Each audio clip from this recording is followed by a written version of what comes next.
الحمد للہ یا من اظہر الجمیل وستر علینا القبیح یا من لا یؤاخذ بالجریرہ ولا یحتق الستر یا عظیم العفو یا حسن التجاوز یا واسع المغفرہ یا باسط الیدین بالرحمہ اللہم صلی علی سیدنا وحبیبنا وشفیعنا وقائد غر المحجلین محمد وآلہ واصحابہ وازواجہ ولا امتہ اجمعین اما بعد۔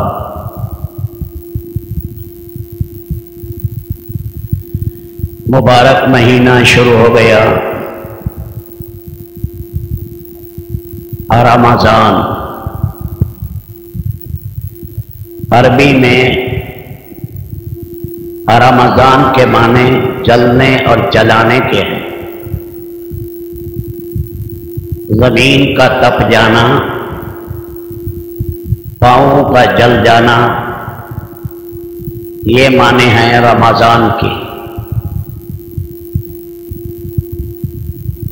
حضرت شیخ عبدالقادر جیلانی اپنی کتاب غنیۃ الطالبین میں فرماتے ہیں کہ مناسبت یہ ہے کہ اس مہینے میں رب العالمین اپنے بندوں کے گناہوں کو جلا دیتے ہیں روزے کی برکت سے۔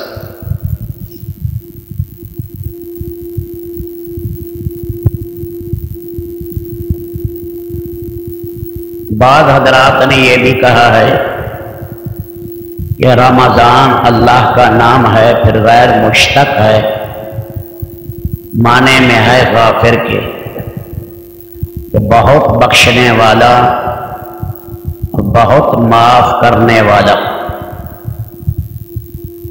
ابو الخیر طالقانی نے رمضان شریف کے 60 نام ذکر کیے ہیں۔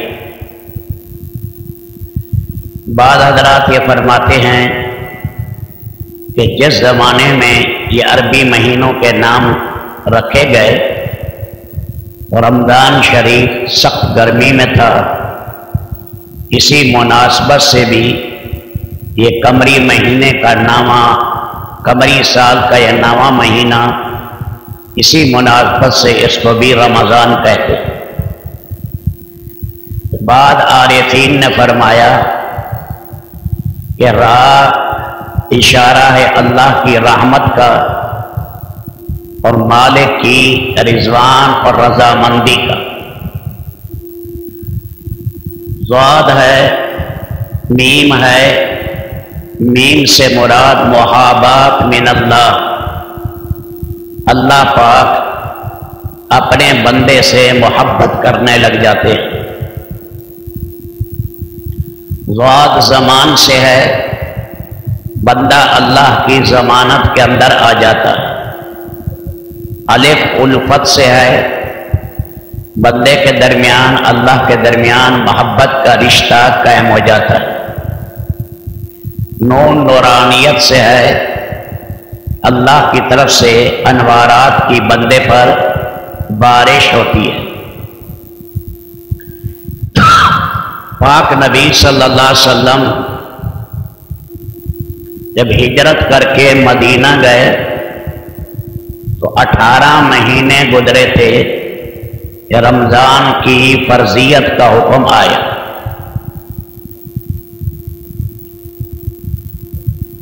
مکہ مکرمہ میں ویسے ہی مجاہدے چل رہے تھے، فقر و فاقہ عام تھا۔ مدینہ منورہ میں فتوحات کا زمانہ شروع ہوا، جہاد بھی شروع ہوا، مال غنیمت بھی آنے لگے۔ اللہ نے دکھایا میرے بندے جب ان کے پاس ثروت آ جائے، مال کے نقشے آ جائیں، تب بھی وہ میری رضا کے لیے ان چیزوں کو چھوڑ دیتے۔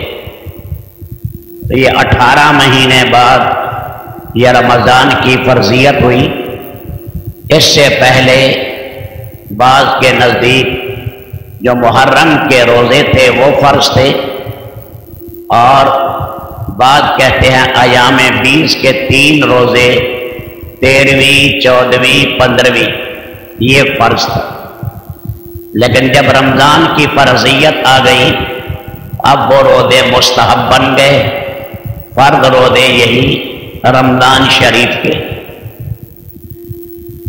ہمارے دوستوں میں خیر خواہوں میں خیر خواہ بڑے 2 ہیں، ایک ہمارے رب، ہمارے مالک، ہمارے خالق، ساری کائنات کے رب، سارے جن و انس کے رب، عرش و فرش کے مالک رب العالمین۔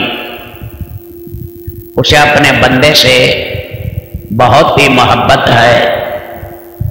ساری دنیا کی مائیں ملیں، 70 کیا 100 کیا لاکھوں کروڑوں بھی مل جائیں، ان کو جو اپنی اولاد سے محبت ہے اس سے زیادہ اللہ کو اپنے بندے سے محبت ہے۔ مخلوقات میں ہمارے سب سے بڑے خیر خواہ حضرت محمد صلی اللہ علیہ وسلم ہے۔ آدمی کو اپنے اکلوتے بیٹے سے بھی اتنی محبت نہیں ہوگی جتنا حضور صلی اللہ علیہ وسلم کو اپنی امت اجابت اور مسلمان امت سے محبت تھی۔ حریص علیکم بالمؤمنین رؤوف الرحیم۔ حرص کہتے ہیں طلب کا آخری درجہ، طلب کرتے کرتے کرتے آدمی طلب کے انتہائی اونچے درجے کو پہنچ جائے، اس کو کہتے ہیں حریص۔ آپ ایمان والوں کے ساتھ بڑے حریص تھے اور ان پر بڑے شفیق تھے۔ مومنین پر عزیز علیہ ما عنتم، مسلمانوں کو کوئی تکلیف پہنچے اس سے آپ کو بہت زیادہ تکلیف پہنچتی تھی۔ تو مخلوقات میں سب سے زیادہ محبت ہمارے ساتھ حضرت محمد صلی اللہ علیہ وسلم کو ہے۔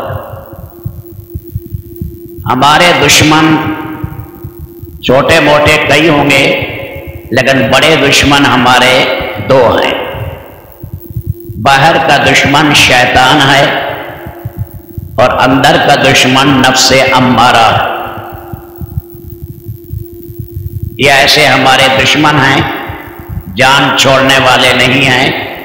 تو انہوں نے شیطان نے قسم کھائی فَبِعِزَّتِكَ لَأُغْوِيَنَّهُمْ أَجْمَعِينَ، تیری عزت کی قسم میں ان سب کو گمراہ کروں گا۔ یہ ہمارا باہر کا دشمن ہے، عدو مبین، کھلا دشمن۔ اس کا نام عزازیل ہے۔ شیطان کہتے ہیں اللہ کی رحمت سے دور، ابلیس بھی کہتے ہیں کہ اللہ کی رحمت سے نا امید۔ اس نے اللہ تعالیٰ سے یہ کہا ہے میرے اللہ میں مردود تو ہو گیا لیکن میری زندگی لمبی کر دے، انذرنی الی یوم یبعثون، مرنے کے بعد جب انسانوں کو اٹھائے گا اس وقت تک میری زندگی لمبی کر۔ اللہ تعالیٰ شانوں نے فرمایا لمبی تو کرتے ہیں لیکن مرنے کے بعد تک نہیں۔ جب یہ کائنات کا نظام ہم لپیٹیں گے تو ساتھ تیری روح کو بھی قبض کریں گے۔ جب پہلا بگل بجے گا اور سور میں پھونک ماری جائے گی تو تیری روح بھی قبض کریں گی۔ اتنی تجھے مہلت ہے۔ ہر شیطان کو اتنی لمبی زندگی اللہ نہیں دیتے، اگرچہ شیاطین ان کی زندگیاں لمبی ہوتی ہیں بنسبت انسان کے۔ اللہ کے نبی صلی اللہ علیہ وسلم کو ایک جن ملا، اس نے کہا میں اس وقت بچہ تھا جس زمانے میں قابیل نے حابیل کو شہید کیا تھا۔ یہ عمریں ہوتی ہے ان کی لمبی۔ ایک تو ان کے مزاج میں کچھ شرارت کا مادہ بھی ہوتا ہے، چلتے پھرتے تھوڑا بہت چھیڑخانی کر دینا، کیونکہ آگ کا اثر جو ہوا یہ بھی ان میں ہوتا ہے۔ ایک دفعہ سید الکونین آقا نامدار صلی اللہ علیہ وسلم نے حضرت عائشہ سے پوچھا، عائشہ یہ خرافہ کون ہے؟ خرافہ کیا چیز ہے؟ فرمایا ہم تو یہ سمجھتے ہیں کہ دجل لچر قسم کی باتیں کرنا یہ خرافہ ہے، خرافات ہے۔ باقی حقیقت اللہ کے نبی آپ زیادہ جانتے ہوں گے۔ آپ نے فرمایا خرافہ ایک آدمی کا نام تھا، جنات اس سے چھیڑ چھاڑ کرتے تھے اور اسے اغوا کر کے لے گئے، ایک مدت تک اس کو نہیں چھوڑا، واپس آیا تو عجیب و غریب جنات کے حالات سناتا تھا، ان کی غمیوں کے، شادیوں کے، خوشیوں کے، پنچایتوں کے، کھانے پینے کے عجیب حالات سناتا تھا۔ لوگ کہتے تھے یہ خرافہ کی باتیں ہیں جنات کے بارے میں۔ ایک خاتون آئی سیدنا عمر بن خطاب کے پاس کہ میں جوان خاتون ہوں، میرا خاوند غائب ہو گیا اور نہ مجھے بتایا، نہ نفقہ خرچہ دے کر مجھے گیا، اور وہ غائب ہے، کوئی پتہ نہیں، رشتہ داروں سے، دوسروں سے، جہاں تک ہم سے ہو سکتا تھا پتہ کرایا، لیکن کوئی پتہ نہیں وہ کہاں چلا گیا۔ حضرت عمر رضی اللہ تعالیٰ عنہ نے فرمایا وہ مفقود الخبر ہے، 4 سال تم اس کا انتظار کرو، پھر بھی نہ آئے تو 4 مہینے 10 دن عدت گزار لینا، پھر اس کے بعد شادی کر لینا۔ اس نے ایسا ہی کیا، دوسرے خاوند سے اولاد بھی ہو گئی۔ بعد مدت کے وہ پہلا خاوند آ گیا، اسے عمر ابن خطاب کے سامنے پیش کیا گیا، بھائی تو کہاں گیا تھا؟ اپنی بیوی کو چھوڑ کر خرچہ دے کر نہیں گیا۔ اس نے کہا جنات نے مجھے اپنے علاقے میں لے گئے اور جنات کی اس نے خبریں سنائی۔ حضرت عمر رضی اللہ تعالیٰ عنہ نے فرمایا کہ جب پانی آ جاتا ہے تیمم باطل، اس لیے اب پہلے خاوند سے، اس کا دوسرے خاوند سے بیوی جدا ہو جائے گی، پھر اس کے بعد عدت گزارے گی، عدت گزارنے کے بعد تاکہ رحم کی صفائی کا پتہ لگ جائے، بعد میں پھر ان کے ساتھ نکاح ہوا۔ ان کے مزاج میں شرارت کا مادہ ہوتا ہے جنات میں، لیکن ان میں سب سے بڑی عمر یہ ابلیس لے گیا۔ یہ عمر اس کے لیے فائدے کے لیے نہیں، مر جاتا اس وقت میں تو کم اس کی گردن پر گناہ تھا، روئے زمین کے قتل، کفر، شرک، ان سب کا یہ دریا بنا، اس لیے لمبی عمر اس کے گلے پڑ گئی، اس کے لیے مصیبت کا سبب بنی۔ تو باہر کہہ یہ ہمارا باہر کا دشمن ہے۔ کہا یا رسول اللہ شیطان کی خوراک کیا ہے؟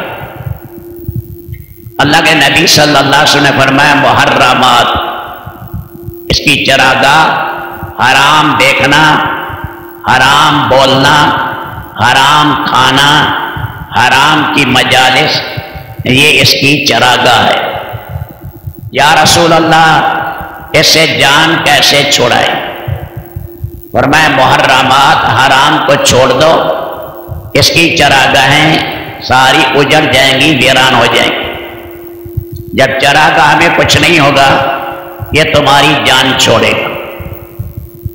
کہا یا رسول اللہ یہ کیسے ہوگا؟ فرمایا اس کے لیے صبر کو اپناؤ، جس سے محرمات سارے چھوٹیں گے۔ یہ صبر کیسے آئے گا؟ یہ صبر آئے گا روزے کے ذریعے۔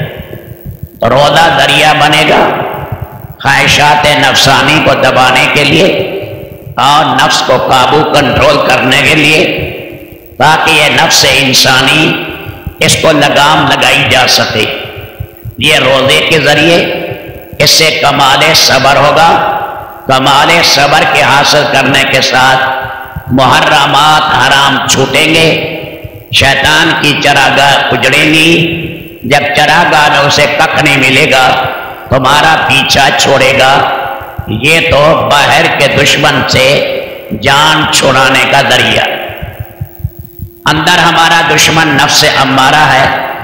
آدمی کے مزاج میں اللہ نے طبیعت میں جو نیکی کا مادہ پیدا کیا ہے اسے فطرت سلیمہ کہتے ہیں، اور شر کا مادہ جو پیدا کیا ہے اللہ نے اسے نفس امارہ کہتے ہیں۔ یہ انسان میں اللہ نے دونوں مادے خیر اور شر کے رکھے۔ اگر اللہ خیر کا مادہ رکھتے شر کا نہ رکھتے پھر یہ انسان نہ ہوتا، یہ فرشتہ ہوتا۔ صرف شر کا ہوتا، خیر کا نہ ہوتا، پھر یہ ابلیس ہوتا، انسان نہ ہوتا۔ انسان کا کمال یہی ہے دونوں مادے اللہ نے اس میں رکھ دیے ہیں، خیر کا بھی شر کا بھی۔ جس مادے کی آبیاری کرے گا وہ چیز بڑھے گی، خیر کے مادے کو خوراک ملے گی، خیر اندر بڑھے گی، نورانیت اندر بڑھے گی۔ اندر وہ نور جو فطرتی تھا یہ بڑھتا چلا جائے گا۔ نیک اعمال میں لگنے کے ساتھ یہ ایمانی نور بڑھے گا، اور حتیٰ کہ اس کی زبان، اس کی آنکھ، ہاتھ پاؤں سے بھی یہ نورانیت ظاہر ہوگی۔ پاک نبی کی دعا بھی ہے، اے اللہ میری آنکھ میں نور ڈال، میرے کان میں نور ڈال، میری زبان میں نور ڈال، اے اللہ میری کھال میں نور ڈال، میرے بال میں نور ڈال، اللہ میرے لہو میں نور ڈال، میرے آگے نورانی ماحول، میرے پیچھے، میرے دائیں بائیں، وَآزِمْ لِي نُورًا وَآتِنِي نُورًا، مجھے عظیم نور عطا کر جس سے شیطان کو کوئی حصہ نہ ملے۔ جب آدمی آبیاری کرے گا نفس اپنے اس مادہ خیر کی تو وہ خیر کا مادہ فطرت سلیمہ اجاگر ہوگی اور آدمی میں نورانیت بڑھے گی۔ خدا نہ کرے اگر انسان شر کے ماحول میں رہا تو پھر وہ آبیاری کرے گا شر کے مادے کی۔ شر کا مادہ جو تھوڑا تھا سینے میں چھا جائے گا۔ گند دیکھنا، گند بولنا، گند سننا، گند کے ماحول میں رہنا، یہ اس کا کام ہے۔ اگلی بات، شیطان دو کام کرتا ہے، ایک تصویر اور ایک تصویف۔ تصویر کے معنی گناہوں کی دعوت دیتا ہے، لیکن اس کے ساتھ گناہ کے فوائد بیان کرے گا۔ گناہ کو منقش خوبصورت کر کے گند پر جو ہے وہ چاندی کے ورق لگا کر پیش کرے گا۔ وہ گناہ کی زہر ایسے نہیں دے گا، اس میں مٹھاس ملائے گا تاکہ یہ گناہ کی زہر استعمال کرے۔ اس کی عادت ہے، قرآن کریم نے کہا ہے خود وَسَبَّلَ لَهُمْ، شیطان تصویر کرتا ہے اور وہ بنی آدم کو امنگیں دلاتا ہے، گناہ پر گناہ کے فائدے بیان کرتا ہے۔ دوسرا کام اس کا ہے تصویف۔ تصویف کے معنی ابھی توبہ نہ کر بعد میں کر لینا، ابھی توبہ نہ کر بعد میں کر لینا۔ یہ ایسا پاپی ہے کہ یہ چاہتا ہے گناہ کی جڑ انسان میں مضبوط ہو جائے۔ جب یہ جڑ انسان کے اندر مضبوط ہو جائے گی گناہ کی تو پھر گناہ چھوڑنا مشکل ہو جائے گا۔ پودا ہے چھوٹا سا، اب پاؤں مارا جڑ سمیت نکل گیا۔ جب جڑیں بڑی مضبوط ہو گئی پھر اس کو نکالنا آسان نہیں، اس لیے یہ لارے دیتا ہے، تھپکی دیتا رہتا ہے اور یہ کہتا رہا ہے ابھی توبہ نہ کر، ابھی توبہ نہ کر، بعد میں کر لینا۔ جب جو ہے وہ عادت پکی ہو گئی اب اس کے لیے توبہ کرنا مشکل۔ یہ کام باہر شیطان کرتا ہے، اندر نفس امارہ یہ اندر کا دشمن ہے، یہ بھی اندر سے گناہ سے اکساتا ہے۔ گھر میں بھی دشمن ہو، باہر بھی چور ڈاکوؤں سے ملے ہوئے ہوں تو صاف ظاہر ہے گھر کا اجاڑا ہوگا، کیونکہ گھر میں بھیدی موجود ہے جو باہر چور ڈاکو کے ساتھ ملا ہوا ہے۔ یہ اندر کا دشمن ہے اور شیطان باہر کا دشمن۔ شیطان کو اللہ نے مذکر ذکر کیا قرآن میں اور نفس امارہ کو مؤنث ذکر کیا۔ جب یہ دونوں کا جوڑا بن جائے گا، اللہ نے ہر نظام میں جوڑا رکھا ہے، اسی طرح انسانوں میں بھی توالد اور تناسل کے لیے اللہ نے جوڑا رکھا ہے۔ الخبیثات للخبیثین والخبیثون للخبیثات۔ خبیث مرد تلاش کرتا ہے کمینی عورت کو اور کمینہ مرد تلاش کرتا ہے کمینی عورت کو۔ یہ ایک مزاج ہے، کمینہ مرد اکتفا حلال پر نہیں کرتا اور کمینی عورت اکتفا حلال پر نہیں کرتی۔ اب اگر دونوں جو ہیں غلط ہیں تو صاف ظاہر ہے مرد بھی کمینہ عورت بھی کمینی۔ اللہ قادر تو ہے نیک پیدا کریں، لیکن عمومی طور پر اولاد نافرمان پیدا ہوگی، اس لیے کہ جب میاں بھی ایسا بیوی بھی ایسی، کریلا نیم چڑھا، ایک کڑوا ہے پھر نیم کے درخت پر اور کڑواہٹ آئے گی، اس لیے موقع مل گیا۔ ایک وہ خبیث تھا، ایک اندر کا نفس امارہ ملا۔ اب کیا اولاد ہے؟ 24 گھنٹے آدمی سے اعمال نکل رہے ہیں۔ آدمی عمل کی مشین ہے، 24 گھنٹے دیکھ رہا ہے، بول رہا ہے، سن رہا ہے، سوچ رہا ہے، چل رہا ہے۔ یہ ساری چیزیں ہیں، اس سے ساری گندی چیزیں صادر ہوں گی۔ جیسے اس سے جوڑے سے کمینی اولاد پیدا ہوئی، اس سے نکلنے والے سارے اعمال خبیثہ اور افعال خبیثہ کا صدور ہوگا۔ جب باہر بھی نفس، اندر نفس اور باہر شیطان کا دور ہے۔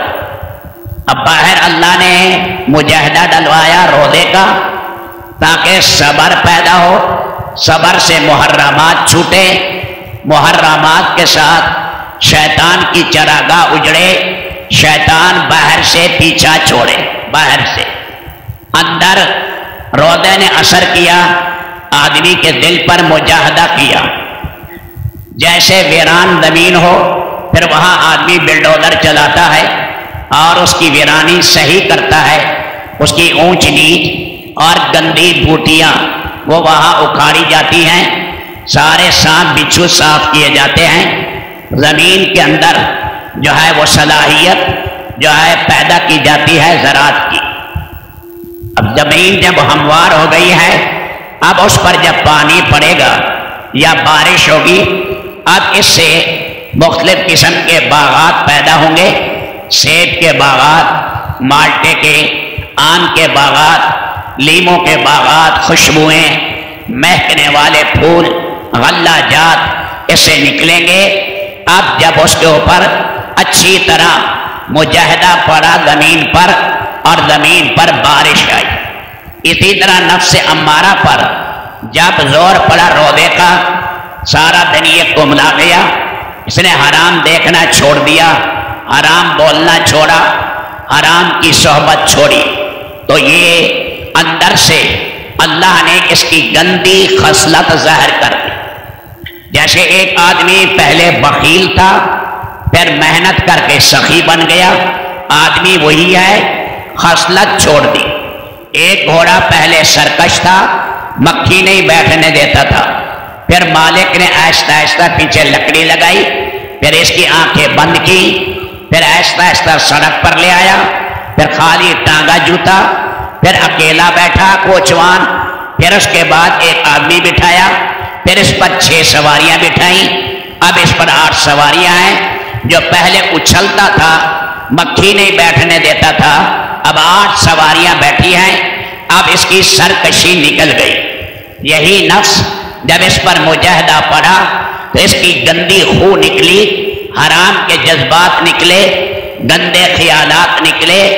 روزے کے مجاہدے سے اللہ کے سامنے گڑ گڑایا، مالک کے سامنے رویا، سحری افطاری میں دعائیں مانگی، جس کی برکت سے رب العالمین نے اس کا جو نفس امارہ تھا اس کا امار پنا سرکشی والا اللہ نے نکالا، نفس نے اپنی خصلت بدل دی، اب نفس لوامہ بنا۔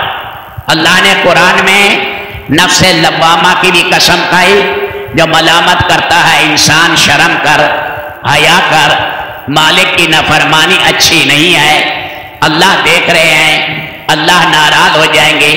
اب یہ نفس اچھی طرح ان کو سجھانے کی کوشش کرتا ہے، تو اب یہ نفس لوامہ بنا۔ پھر اگر اور محنت کی اور کوشش کی اور محنت اور کوشش کرنے کے بعد یہ نفس مطمئنہ بنے گا۔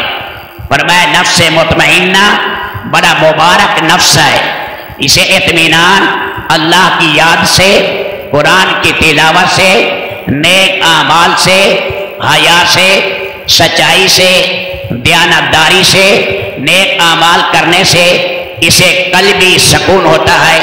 الا بذکر اللہ تطمئن القلوب، دلوں کا اطمینان پھر اللہ کی یاد سے ہوتا ہے۔ اب نفس امارہ کی دوستی شیطان سے ختم ہوئی، اب روح کے ساتھ یہ جوڑا بن گیا۔ روح جو تھا پہلے دبی ہوئی چیز تھی، عالم بالا کی چیز ہے، اب روح میں خوشبو آئی، روح میں قوت آئی، روح میں نورانیت بڑھی نیک اعمال کی وجہ سے۔ اب یہ روحانی قوت روح کی بڑھتی چلی گئی۔ اب ادھر روح کا تعلق نفس لوامہ یا نفس مطمئنہ کے ساتھ جوڑا، دونوں مبارک چیزیں ہیں، جوڑا دونوں کا نیک ہے۔ الطیبات للطیبین والطیبون للطیبات، پاک مرد پاک عورت چاہتے ہیں، پاک عورتیں پاک مرد، میاں بھی نیک بیوی بھی نیک، امید ہے اولاد بھی نیک پیدا ہوگی۔ اب اس صورت کے اندر جب ان کا جوڑ بیٹھے گا تو سارا دن آدمی سے نیک اعمال اللہ ظاہر کریں گے۔ یہ سارا دن کیا، شام کے ٹائم نفس امارہ بھی کملا چکا ہے، جسمانی چیزیں تھک گئیں، جسم کمزور ہے، روحانیت بڑی ہوئی ہے۔ شام کے ٹائم دعا مانگنے لگا، جو پہلے آنکھوں سے آنسو نہیں نکلتے تھے اب لب لب آنسو نکلنے لگ گئے۔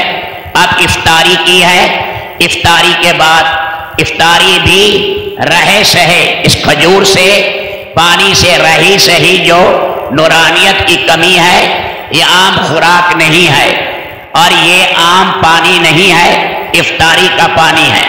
اب یہ اللہ اس سے بھی نورانیت کی تکمیل کرتے ہیں۔ جسم کا تقاضا تھوڑا سا آرام کا ہوتا ہے، روح تو اپنے کمال پر ہے، لیکن جب آپ پر تجلیات الہی زیادہ ہوتی، فرماتے کلمینی یا عائشہ، اے عائشہ بات کرو تاکہ جسم کو بھی سکون آئے۔ اب تراویح میں آدمی کھڑا ہوا، تراویح میں کھڑا ہوا، اب قرآن کریم پڑھنے لگا۔ قرآن کریم رحمت الہی کی بارش ہے، سارا دن ایک زمین کو ہموار کیا روزے نے، اور ایسا ریگ مار کیا ویسے لوہے پر زنگ چڑھ جاتا ہے، اور پھر اس کے ساتھ آدمی پانی ڈالے تو رنگ ہوتا ہے، زنگ چڑھ گیا، پھر اسے ریگ مار اور سائیکل کے ساتھ صاف کرتے ہیں۔ اسی طرح دل کی صفائی اللہ قرآن کریم سے پھر صاف کرتے۔ قرآن کریم یہ رحمت الہی کی بارش ہے۔ اب کھڑا ہوا قرآن پاک پڑھنے لگا، قرآن کریم سننے لگا۔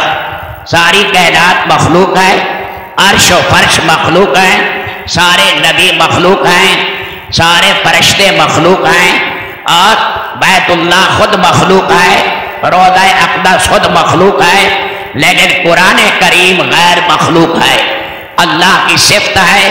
اب قرآن کریم جو پڑھا، اب یہ رحمت الہی کی بارش ہوئی، جیسے زمین بن گئی تھی اس پر بارش آئی، پھر قسمہ قسم کے جو ہے پھل اور غلہ جات پیدا ہوئے۔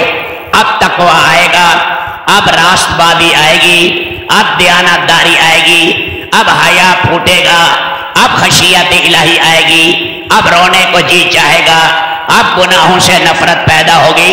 فرمایا رات کو قرآن کریم سنایا گیا تاکہ رحمت الہی کی بارش ہو، جو سارا دن روزے کا مجاہدہ پڑا اور زمین ہموار ہوئی، اب اس سے بہترین چیزیں قلب سے پیدا ہو۔ تو رب العالمین نے یہ مبارک مہینہ دیا ہے، اس کے تقاضے آدمی پورا کرتے رہے، اور ابھی شروع ہے، ہر چھوٹے بڑے گناہ سے اپنے آپ کو بچائے۔ جب آدمی روزے میں حلال والی بیوی کے پاس نہیں جا سکتا تو حرام کی کہاں سے اجازت ہے؟ جب حلال نہیں کھا سکتا روزے کے ساتھ تو حرام کھانے کی کہاں سے اجازت ہے؟ اس لیے یہ آیا مہینہ تقویٰ پیدا کرنے کے لیے، تاکہ آدمی میں ہر چھوٹا بڑا گناہ چھوٹ جائے، ہر چھوٹا گناہ بڑا گناہ انسان سے چھوٹ جائے۔ یہ روزے کا خلاصہ ہے، مقصود عالم ہے۔ یہی اللہ چاہتے ہیں میرے بندے ان سے سارے گناہ مٹ جائیں، سرکشی نکل جائے، سراپا عاجزی آ جائے، ان میں کمال انابت پیدا ہو جائے۔ اللہ ہمیں روزے کا کمال بھی اور تراویح اور قرآن کا کمال بھی اللہ عطا کرے۔